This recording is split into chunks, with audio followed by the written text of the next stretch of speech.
bảy mù nia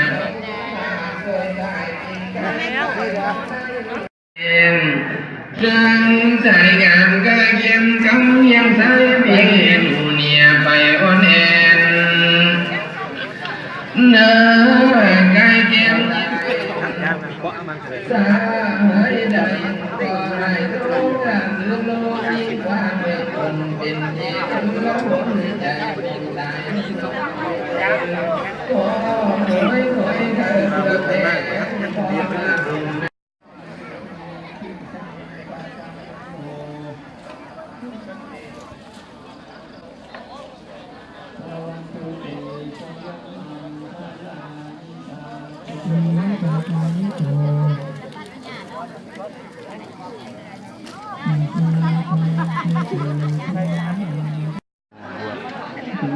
ราดี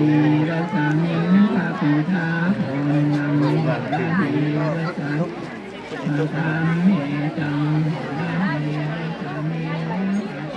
พานังโกภะดุภะยังนิโรสัพพะโตสัพพะโสสัพพะโลสัพพะ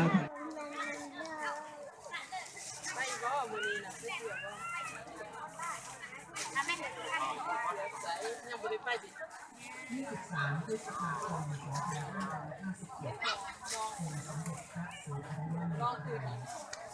ไตรพระผู้เป็นแห่งแห่งศรี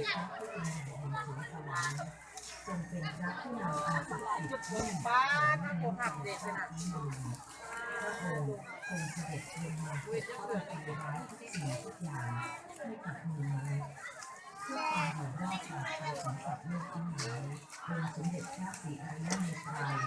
ทรงมีพระมหากรุณาธิคุณต่อชาวโลกเป็นล้นพ้นพระองค์ทรงสร้างมหากุศลอันยิ่งใหญ่ไว้จนหาที่สุดไม่ได้องค์สมเด็จพระศรีอริยเมตไตรทรงไว้ผู้มีเมตตาธรรมพร้อมทั้งมีความกระทำพระทัยสูงส่งทางลงสู่พระเองพร้อมทั้ง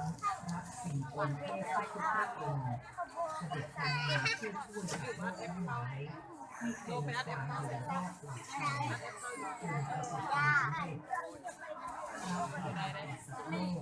จนสำเร็จถึงซึ่งมรรคผลบัดนี้องค์สมเด็จพระศรีอริยเมตไตรถึงยุคของท่านแล้ว